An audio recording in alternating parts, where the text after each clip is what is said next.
TTD vigilance అధికారుల నిర్లక్ష్యం వల్లే తిరుపతి తొక్కిసలాట ఘటన చోటు చేసుకుందని వైసీపీ నాయకురాలు మాజీ మంత్రి రోజా అన్నారు. ఇది కూటమి ప్రభుత్వ బాధ్యత రాహిత్యానికి నిదర్శనమని విమర్శించారు. తోపులాట్లో పోలీసుల నిర్లక్ష్యం వల్ల వీళ్ళకి కంట్రోల్ లేదనేది స్పష్టంగా అర్థమవుతుంది. సో ఇలాంటి వాళ్ళని హోంమంత్రిగా పెడితే ఇంకెంతమంది ప్రాణాలు తీస్తారో ఒకసారి మీరే ఆలోచించి యాక్షన్ తీసుకుంటే మంచిదని కూడా కోరుకుంటున్నాను.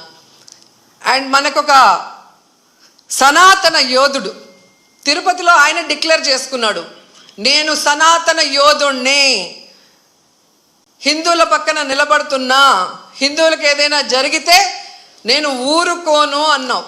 అదే తిరుపతిలో ఈరోజు 6 మందిని మీ కూటమి ప్రభుత్వం చంపేసింది. దీనికి మీరు ఏం ప్రాయశ్చిత్తం చేస్తారు? చంద్రబాబు నాయుడుతో రాజీనామా చేయిస్తారా?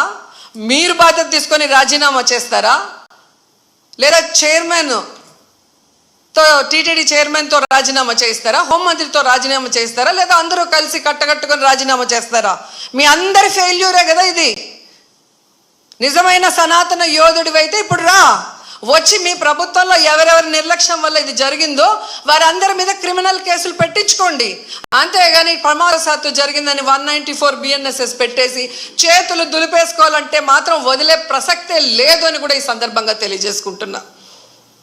అండ్ చంద్రబాబు నాయుడు ఆయన లెగ్గు మహత్యం ఏంటో కానీ ఆయన ఎప్పుడు అధికారంలోకి వస్తే అప్పుడు ఈ రాష్ట్రంలో మనం ఎన్నో చావులు చూడాల్సి వస్తుంది.